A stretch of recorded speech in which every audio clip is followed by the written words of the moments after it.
이사야서 40장 1절에 내 백성을 위로하라 라고 하는 하나님의 음성이 들려왔습니다. 그 음성을 듣고 내 마음속에 깨달은 바가 있었습니다. 아, 이 백성에게 위로가 필요하구나. 어느 때보다도 우리 국민들에게 위로가 필요하구나 하는 것을 절감했습니다. 이번 세월호 참사를 통해서 많은 사람들이 생명을 잃고 실종되었습니다. 세월호 침몰로 직접 생명을 잃은 288명을 비롯해서 학생들과 교사들을 인솔하여 배를 탔다가 구조는 받았지만은 학생들과 교사들이 내가 인솔한 가운데 그런 참사를 당했다고 하는 죄책감 때문에 단원고등학교 교감 선생이 스스로 생명을 끊는 그런 안타까운 일이 있었습니다. 지난 30일에는 합동 분향소 주차장에서 55세 한 남자가 스스로 생명을 끊었습니다.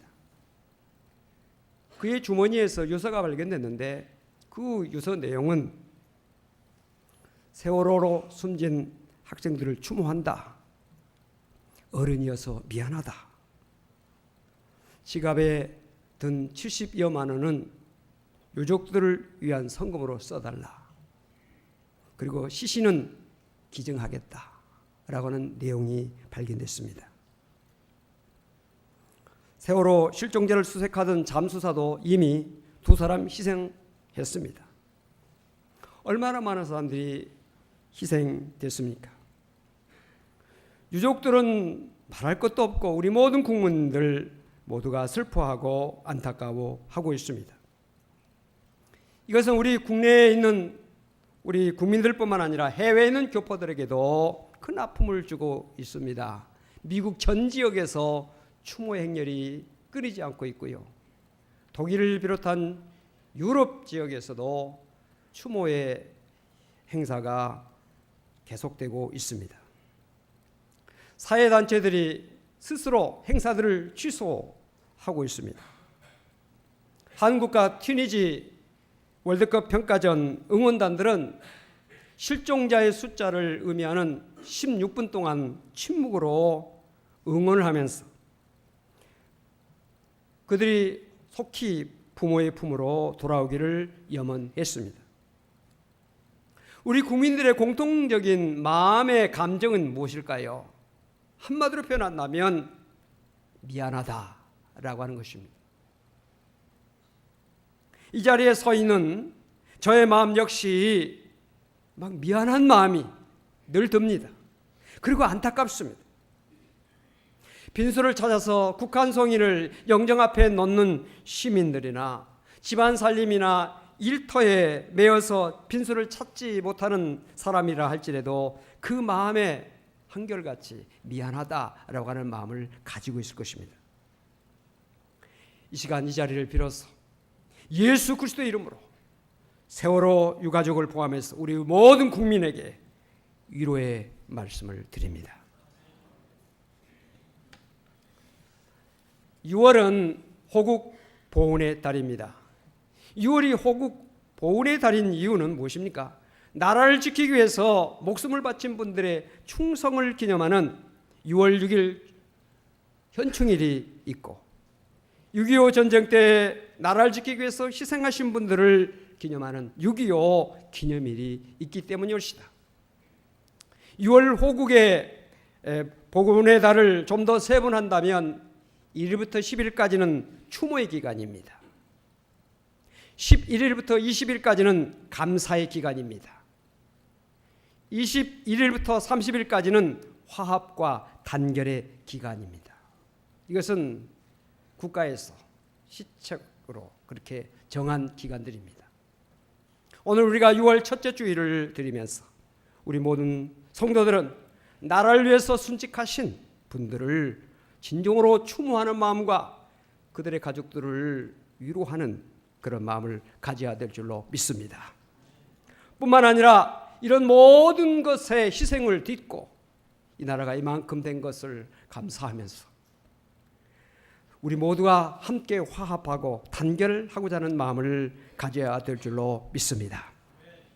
특별히 오늘도 변함없이 이 나라와 국민의 생명과 재산을 보호하기 위해서 수고하고 있는 군경들의 노고에 위로와 감사를 보냅니다. 오늘 본문 말씀은 하나님께서 이사야 선지자에게 하신 말씀입니다. 하나님은 이사야 선지자에게 뭐라고 말씀하십니까? 내 백성을 위로하라, 이렇게 말씀하고 있습니다. 여기에 내 백성이란 바벨론 포로가 되어서 지금 노역으로 고생하고 있는 이스라엘 백성들을 의미합니다. 이스라엘 나라는 BC 586년 바벨론의 침략을 받아서 예루살렘이 함락되고 나라가 멸망했습니다. 백성들은 나라를 잃고 가정을 잃었습니다. 남편과 아내가 뿔뿔이 흩어졌습니다. 남자들은 전장에서 죽었습니다. 여자들은 유린당했습니다. 그것도 부족해서 바벨론으로 포로로 끌려가서 노예가 되어서 노역을 하고 있는 것입니다. 얼마나 슬픈 현실입니까?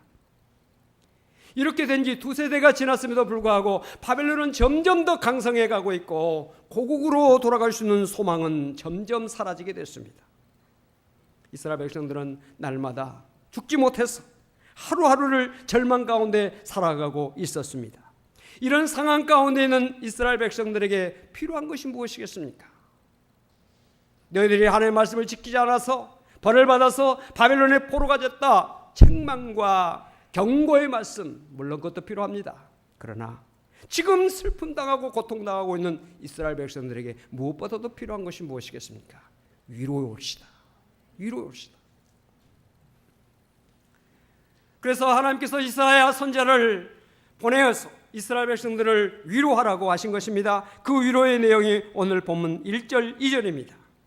너희의 하나님이 이르시되 너희는 위로하라, 내 백성을 위로하라. 너희는 예루살렘의 마음에 닿도록 말하며 그것에게 외치라. 그 노역의 때가 끝났고 그 죄악이 사함을 받았느니라. 그의 모든 죄로 말미암아 여호와의 손에서 벌을 배나 받았느니라 할지니라. 내 백성을 위로하라는 것입니다. 백성들에게 말하라는 것입니다. 뭘 말합니까? 바벨론 노예 생활이 끝났다. 죄악이 이제 사함을 받았다. 죄값을 이제 치를 만큼 치렀으니 이제는 고국으로 돌아갈 날이 왔다. 얼마나 그들에게 위로가 되고 소망이 되는 말씀이 되었겠습니까? 오늘 이 시대 속에 살고 있는 고통과 슬픔 속에 잠겨있는 우리 국민들에게 무엇이 필요하겠습니까? 역시 위로와 소망이라고 생각이 됩니다. 아직도 잘못을 통감하지 못하고 책임을 서로에게 떠넘기는 사람들이나 국민의 마음을 전혀 이해하지 못하고 엉뚱한 이야기를 하고 있는 사람들에게는 책망이 물론 필요하죠. 우리 그리스도인들이 정말 슬픔과 고통 가운데 있는 대다수의 우리 국민들에게 필요한 것이 무엇이라고 생각해야 됩니까? 위로와 격려입니다. 우리가 우리 국민들에게 어떻게 위로할 수 있을까요? 고통 가운데 있는 사람들을 어떻게 교회가 위로하고 목회자가 위로하고 우리 성도들이 위로할 수 있을까요? 첫째로 곁에 있음으로 위로할 수 있습니다. 곁에 있음으로 위로할 수 있습니다. 진심이 없는 백마디의 말보다도 고통의 자리에 함께 앉아서 말없이 고요히 옆에 있어주는 것이 오히려 참된 위로라고 하는 사실을 여러분들의 삶을 통해서 경험하셨을 것입니다. 본래 위로라고 하는 말은 곁에 머무른다는 뜻이 옵시다. 인류 역사상 가장 위대한 위로의 사건이 무엇입니까? 그것은 하나님께서 하늘의 높은 보좌에 앉아 계신 하나님께서 예수 그리스도 하나님의 아들 성자 하나님께서 친히 인간의 몸을 입으시고 사망과 어둠에 처한 인간들을 위해서 유대 땅 베들레헴 마구간에 오셔서 사람들과 한 생을 사셨고 그리고 그들을 구원하시기 위해서 십자가를 지신 사건, 이것이 인류 최대의 큰 위로의 사건이라는 사실을 믿으시면 아멘 하시 바랍니다. 참된 위로라고 하는 것이 위로가 필요한 사람들 곁에 머물러 있는 것입니다. 저의 경험을 봐서도 그렇습니다. 제가 언젠가 몸을 다쳐서 병원에 입원한 적이 있었는데 그때 성도들이 소식을 듣고 병원으로 달려왔습니다. 제일 먼저 달려온 분이 가장 고맙더라고요. 또 말없이 병실에 앉아서 마음으로 나의 고통에 함께 동참해 주신 분들이 고마웠습니다. 이것은 제가 부모님 상을 당했을 때도 마찬가지입니다. 제가 병들거나 어렵고 힘든 일을 당했을 때 조용히 옆에 와서 계셔 주신 분들 결코 잊을 수가 없습니다. 이것은 여러분들도 마찬가지일 것입니다. 곁에 함께 있어 준다고 하는 것 자체가 병자나 슬픈 자 그리고 고통당한 자에게 위로가 된다는 사실을 우리는 알고 있습니다. 작가 케이트 밀러라고 하는 사람이 어린 시절에 대한 글을 보니까 이런 내용이 있습니다. 아버지 장례식 예배가 끝난 후 많은 사람들이 집으로 왔다. 그 사람들 중에는 햇볕에 그을린 피부와 백발을 지닌 키가 큰 사람도 한 명 끼어 있었다. 그는 자신의 카우보이 모자를 들고 저녁 내내 소파 한쪽 끝에 가서 앉아 있었다. 다른 모든 사람들이 돌아갔을 때 마침내 그가 나에게 다가와서 말했다. 얘야, 나는 너의 아버지를 안단다. 그는 훌륭한 사람이었다. 그는 나를 똑바로 쳐다보고 악수를 한 후 돌아서서 떠났다. 나는 결코 그 사람을 잊어본 적이 없다. 그가 와서 슬픔에 잠긴 우리와 아무런 말도 없이 저녁 내내 앉아있다가 마침내 아버지에 대해 한마디 말을 남기고 떠난 것으로 충분했다. 그분은 바로 아버지와 우리를 위해 오신 것이다. 나는 그분의 이름을 기억할 수는 없지만 그분이 그때 나와 함께 있어준 것은 나에게 굉장한 영향을 끼쳤다. 이런 경험을 한 케이트 밀러는 그 후부터 친구들의 사랑하는 사람들이 죽었을 때 애써서 장례식에 참여하여 그들의 슬픔에 동참하게 됐다는 것입니다. 그는 계속해서 말합니다. 이제 나는 깨달았다. 대부분의 경우 내가 있어줄 수 있다면 내가 무엇을 이야기하느냐가 크게 중요하지 않다. 나는 이것이 아픈 사람이나 심지어는 감옥에 갇힌 사람을 유문할 때 적용되는 기본적 진리라고 생각한다. 입으로 위로를 표현하고 설득력 있게 말하는 것이 그냥 와서 염려하는 만큼 중요하지 않다. 이번 세월호 참사를 당한 유족들이 정말 원하는 것이 뭐라고 생각하십니까? 몇 억의 보상금일까요? 물론 이것도 위로가 될 수 있죠. 그러나 그들이 정말 원하는 것은 슬픔 가운데 있는 그들 곁에 대통령이 와서 머물러 있기를 원하고 시민들이 있어주기를 원하는 것 아니겠습니까? 그들이 지금 가장 두려워하는 것이 혼자 남지 않을까 하는 그런 두려움이라고 하지 않습니까? 그들 곁에 누가 함께 있어주기를 바라기 때문에 그들이 지금 청와대로 가고 국회의사당으로 가고 광화문 광장으로 나가는 이유가 무엇입니까? 자기 곁에 누가 있어주기를 원하는 그런 마음 표현 아니겠습니까? 당시 연합뉴스는 사상 최대 구조 작전이라고는 제하에서 잠수부 700여 명 그리고 해군함, 해양경비정, 민간인 어선 등 100여 척의 배가 투입됐다는 뉴스를 대대적으로 보도했습니다. 그런데 정작 참사 현장에서는 구조를 절박하게 바라보고 지켜보고 있는 그 가족들의 눈에는 불과 몇 명 안 되는 잠수부들 그들이 소형 보트를 이용해서 고무보트를 이용해서 세월호에 접근해서 거센 물살 때문에 물속에 제대로 들어가지도 못하고 우왕좌하고 있는 모습이 비춰졌을 뿐이었습니다. 사실을 정확하게 신속하게 보도해야 할 언론이 바른 보도를 하지 않기 때문에 오늘과 같은 KBS 사태가 일어난 것이 아니겠습니까? 언론에서 대통령이 분향소에서 유가족으로 보이는 조문객을 위로하는 모습이 크게 언론에 보도됐습니다. 그런데 나중에 밝혀진 바에 의하면 그 사람이 유가족이 아니었다는 사실입니다.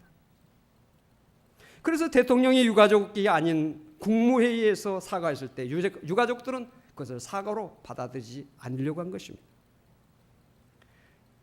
결국 대통령이 나중에 전 국민 앞에 눈물로 사과를 했습니다. 물론 참 좋은 사과였죠. 그러나 때가 너무 늦었기 때문에 빛이 많이 바랜 사과였다는 사실을 우리는 긍정하지 아니할 수가 없습니다. 차라리 사고가 났을 때, 어려움 당했을 때 그 슬퍼하고 있는 그 유가족들 옆에 대통령이 찾아가서 1시간이나 2시간 머물러 앉아 있으면서 같이 눈물 흘려주고 그들의 손을 붙잡아 주면서 함께 그 슬픔을 나누는 그런 모습을 보였다면, 그런 마음을 가지고 그 자리에 있었다면 이토록 유가족들의 마음을 응어리지게 하지는 않았을 것입니다. 예수님은 누가복음을 보니까 나인성의 한 과부가 독자 아들을 잃고 슬퍼하면서 상여를 따라오는 그 모습을 예수님께서 보시고 그 여자에게 가까이 가셔서 그 여자에게 말씀하셨습니다. 울지 말라, 울지 말라 하시면서 그 아이를 살려주셨던 것을 볼 수가 있습니다. 오늘 사랑하는 성도 여러분들, 여러분들 가운데서도 소리 없이 눈물을 흘리는 분들이 많이 계실 것입니다. 물질의 문제나 가정의 문제나 자녀들의 문제나 사업의 문제나 여러 가지 문제 때문에 남몰래 소리 없이 흘리는 눈물, 정말 여러분들 가운데 있을 것입니다. 사랑하는 성도 여러분, 우리 주님 살아계시지 않습니까? 그러므로 울지 마십시오. 슬퍼하지 마십시오. 울지 마십시오. 슬퍼하지 마세요. 우리 주님 살아계십니다. 우리 주님 반드시 도와주실 것입니다. 우리 주님 반드시 여러분들을 붙들어 주실 것입니다. 반드시 좋은 날이 오게 해주실 줄로 믿으시길 바랍니다. 하나님은 오늘 우리 성도들에게 내 백성을 위로하라고 말씀하고 계시는데 왜 위로가 필요할까요? 첫째로 위로는 하나님이 우리에게 주신 명령이기 때문이옵니다. 하나님은 이사야 선지자에게 내 백성을 위로하라고 말씀하셨습니다. 이 말씀은 몇천 년 전에 저 이스라엘의 제단 앞에서 머물러 있는 그 이사야에게 주신 말씀일 뿐만 아니라 오늘 이 시대 속에서도 오늘 하나님 말씀의 강단 앞에서 말씀을 듣고 있는 나와 여러분 앞에 하나님께서 주신 명령이라고 저는 분명히 믿습니다. 내 백성을 위로하여라. 주님은 이 시간 말씀하고 계십니다. 위로하되 어떻게 위로해야 됩니까? 2절 말씀에 마음에 닿도록 위로하라고 말씀했습니다. 개역 성경에는 정다이 말하라 그렇게 말하고 있습니다. 마음에 닿도록, 정다이라고 하는 뜻이 무엇입니까? 정다이라고 하는 말은 정을 기울여서라는 뜻이에요. 정을 다해서라는 하는 것입니다. 형식적으로 하지 말고, 언론에 보이려고 하지 말고, 사람에게 보이려고 하지 말고 마음을 쏟아서 같은 감정을 가지고 같은 슬픔을 가지고 위로하라는 것입니다. 두 번째로 위로의 자신 하나님을 본받기 위해서입니다. 고린도후서 1장 3절로 5절을 보니까 찬송하리로다 그는 우리 주 예수 그리스도의 하나님이시요 자비의 아버지시요 모든 위로의 하나님이시며 우리의 모든 환난 중에서 우리를 위로하사 우리로 하여금 하나님께 받는 위로로서 모든 환난 중에 있는 자들을 능히 위로하게 하시는 이시로다. 그리스도의 고난이 우리에게 넘친 것 같이 우리가 받는 위로도 그리스도로 말미암아 넘치는 도다. 하나님은 위로의 하나님이심을 믿으시길 바랍니다. 위로의 하나님, 우리를 위로하시기 위해서 주 예수 그리스도를 이 땅에 보내주시고 고난을 당하셨는데 얼마나 많은 고난, 큰 고난을 당하셨습니까? 그리스도의 고난이 넘친 것처럼 우리의 위로도 넘친다는 것입니다. 그리스도의 고난이 크면 클수록 우리를 향한 주님의 위로가 크다는 사실을 믿으시기를 바랍니다. 우리는 하나님의 아들, 딸입니다. 아들, 딸들은 부모를 닮아야 되겠죠. 위로의 하나님을 닮은 하나님의 자녀가 되어서 많은 사람들을 위로하는 우리 모두가 되어지기를 주 이름으로 기원합니다. 셋째로 우리도 다른 사람에게서 위로를 받았기 때문입니다. 우리 모두는 지금까지 다른 사람들로부터 많은 위로를 받으면서 살아왔습니다. 우리 모두가 위로의 빚진 자라 그렇게 말할 수 있죠. 이제는 그 빚을 위로가 필요한 사람들에게 갚으며 살아야 됩니다. 위로를 많이 받았으니 이제는 위로를 줄 수 있는 사람, 그런 사람이 되어지기를 원하는 것입니다. 넷째로 서로를 온전케 하고 고난을 이길 수 있는 힘을 얻게 해주기 때문에 위로가 필요합니다.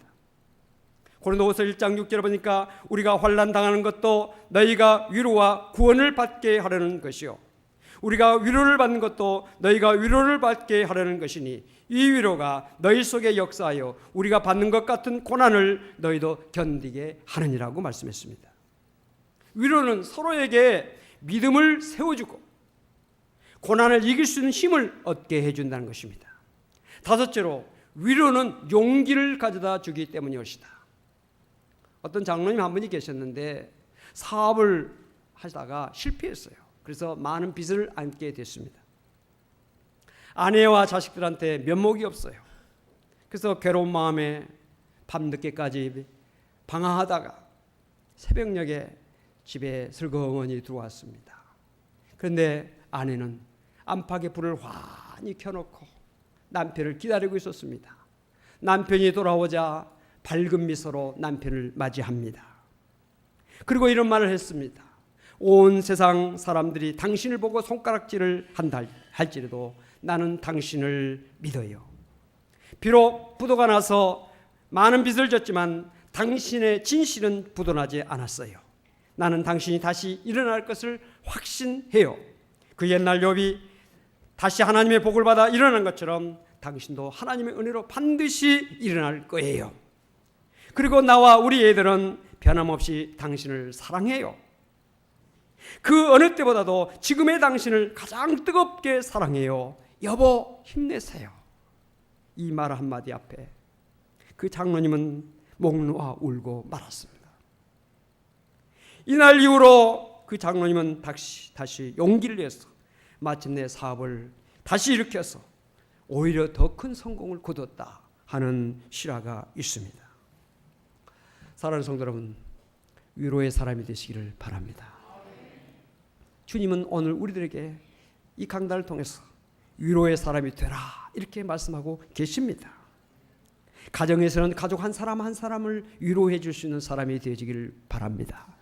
직장에서도요, 동료들 한 사람 한 사람을 위로해 주고 격려해 줄 수 있는 사람이 되기를 원합니다. 교회에서도 우리 어린아이, 갓난 어린아이부터 시작해서 노인에게까지 모두 다 격려가 필요한 삶입니다.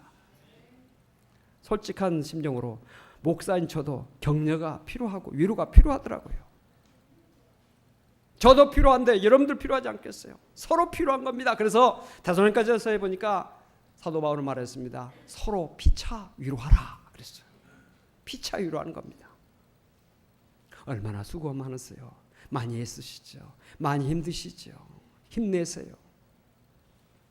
얼마나 슬퍼하세요. 눈물 흘리지 마시고 이제 울지 마세요. 울지 마세요. 제가 그 나인성의 과부에게 예수님께서 울지 말라 이 말씀을 하신 내용을 제가 읽고 몇 번 제가 한번 마음속으로 되뇌어봤어요. 울지 말라. 눈물 흘리고 있는 그 사람에게 울지 말라. 이게요 굉장한 위로가 되더라고요. 여러분 눈물 흘리고 있는 사람들에게 그래 많이 울어라 하는 것보다 울지 마. 근데 울지 마 그러면 눈물이 더 나온 거 있죠. 근데 눈물이 카타르시스예요. 이게 눈물을 흘리면서 더 고통한 것 같지만 마음이 풀어지는 겁니다. 사람이 눈물이라는 것이 흘려져야 마음이 풀어지는 거예요. 눈물을 흘리면 소망이 있는 겁니다. 눈물이 나지 않으면 마음이 풀어지지 않는 거예요. 주님, 슬픔을 당해서 울고 있는 이 백성에게, 유족들에게 울지 말라. 우리는 이 말씀을 대언하는 자, 이 마음을 가지고 내 주변에 슬픔 당하고 고통 당하고 있는 자들에게 울지 말라. 하나님의 위로를 전하고 나타내는 우리 모두가 되어지기를 주 이름으로 간절히 축원합니다. 잠시 동안 기도하는 시간 갖겠습니다. 다 가슴에 손을 한번 얹으시기 바랍니다. 내가 그동안 위로가 필요한 자들에게 얼마나 위로를 했는지 자신을 한번 살펴보게 하시고, 주님, 내가 그동안 위로가 부족했습니다. 이제는 위로할 수 있는 사람 되기를 원합니다. 내 가족들 가운데서도 나의 위로가 필요한 자들이 있는데 내가 외면했습니다. 내 직장 동료들 가운데서도 내 주변에 있는 사람들에게도 위로가 필요한데 내가 그 위로를 외면했습니다. 우리 교회 안에서도 내가 위로해야 될 자를 위로하지 못했습니다. 주님, 이제는 말씀 앞에서 다짐하니 주님, 나를 위로자로 만들어주시고 위로할 수 있는 힘과 능력을 주옵소서. 우리 잠시 동안 말씀을 붙잡고 기도하는 시간을 갖도록 하겠습니다. 걸어가시고 주신 아버지 감사합니다. 시간 저희들이 말씀 앞에서 자신을 살펴봅니다. 내 위로가 필요한 자들에게 위로하지 못하고 입을 다물고 있을 때가 많이 있었습니다. 나의 손길이 필요한 자들에게 손길을 펼치지 못할 때가 많이 있었습니다. 주님, 용서해 주시고 감당할 수 있는 힘과 능력을 주시옵시길 간절히 바라고 원합니다. 내 사랑하는 가족들을 위로하지 못하고 내가 누구를 위로할 수가 있겠습니까? 내 친구를 위로하지 못하고 내가 누구를 위로할 수 있겠습니까? 내 사랑하는 사람을 위로하지 못하고 누구를 위로할 수 있겠습니까?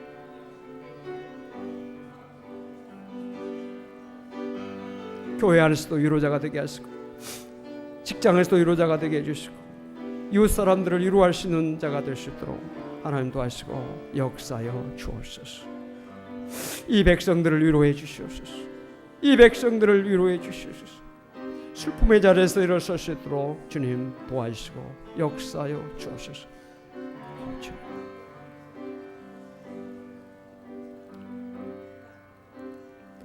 사랑과 은혜가 풍성하신 아버지 하나님, 이 시간 오늘 말씀을 통해서 내 백성을 위로하라고는 하나님의 음성을 들었습니다. 그동안 우리가 위로하지 못했던 것 용서하여 주옵소서. 내 가족들을 위로하지 못했던 것, 나의 위로를 기다리고 있는 사람들이 입을 다물고 있었던 것 용서하여 주옵소서. 나의 손길이 필요한 자들에게 손길을 펼치지 못하고 손이 펴지지 못했던 것을 용서하여 주옵소서.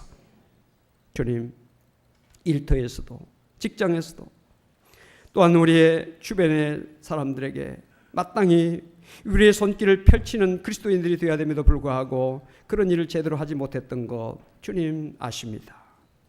주님, 저희들에게 힘을 주시고 능력을 주셔서 위로자로서 내 가정에서 내 일터에서 교회에서 내가 몸담고 있는 지역사회에서 굳건히 일어설 수 있는 저희들 되게 하여 주옵소서. 오 주님 감사합니다. 특별히 슬픔과 고통 가운데 있는 이 국민들, 유가족들, 주님 또한 순국 선열들의 유가족들 하나님 다 살펴주시고 주님 그들의 삶을 인도하시고 책임져 주시고 붙들어 주시고 나라와 민족을 위해서 희생하고 수고하는 많은 사람들, 정말 이 땅의 평화를 위해서 수고하는 모든 사람들을 다 살펴주시고 하나님은 은혜와 사랑으로 축복하여 주옵소서. 예수 그리스도로 간절히 기도하옵나이다. 아멘.